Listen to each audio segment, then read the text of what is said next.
வாழ்க வையம், வாழ்க வளமுடன். குருவே துணை. நமது துறை உலக சமுதாய சேவா சங்கத்தின் நோக்கம் மனித வாழ்வில் அமைதி காண்பதே ஆகும். தன்னின் அமைதி, சமுதாய வாழ்வில் அமைதி, உலக அமைதி என 3 எல்லைகளை குறிப்பாக கொண்டு ஒன்றோடு மற்றது ஒத்தும் உதவியும் நலன் காணும் முறையில் நமது செயல்திட்டங்கள் அமைக்கப்பெற்றுள்ளன.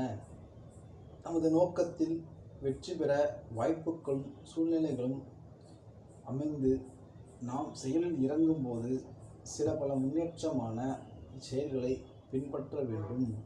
அவ்வாறான மாற்றங்களை செயல்படுத்த முயலும்போது அவற்றின் உட்கருத்துக்களை எல்லோராலும் புரிந்து கொள்ள முடியாது.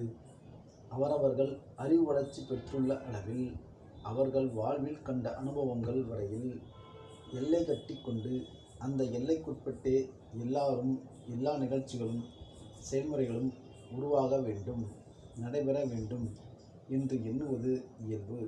அத்தகையவர்களிடம் கருத்து பிணக்கு கொள்ளாமல் நமது நோக்கங்களை அமைதியாக விளக்கி அவர்களை ஒன்று கூட்டிச் செல்ல வேண்டும்.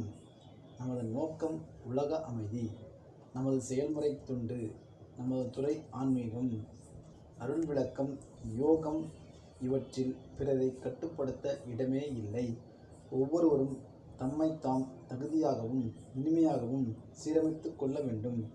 அருள் தொண்டும் அறவாழ்வும் சிறப்புற அமைய சகிப்புத்தன்மை, விட்டு கொடுத்தல், தியாகம் என்ற 3 விழிப்போடு பழகி இவற்றை இயல்பாக ஆக்கிக்கொள்ள வேண்டும்.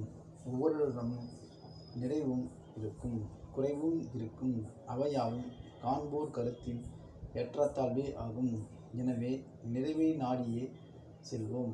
இயற்கையில் அமைந்துள்ள ஆயிரம் இன்பங்களை உணர்வோம், அனுபவிப்போம். அருள் தந்தை வேதாத்ரி மகரிஷி அவர்கள் வாழ்க வையகம், வாழ்க வையகம், வாழ்க வளமுடன்.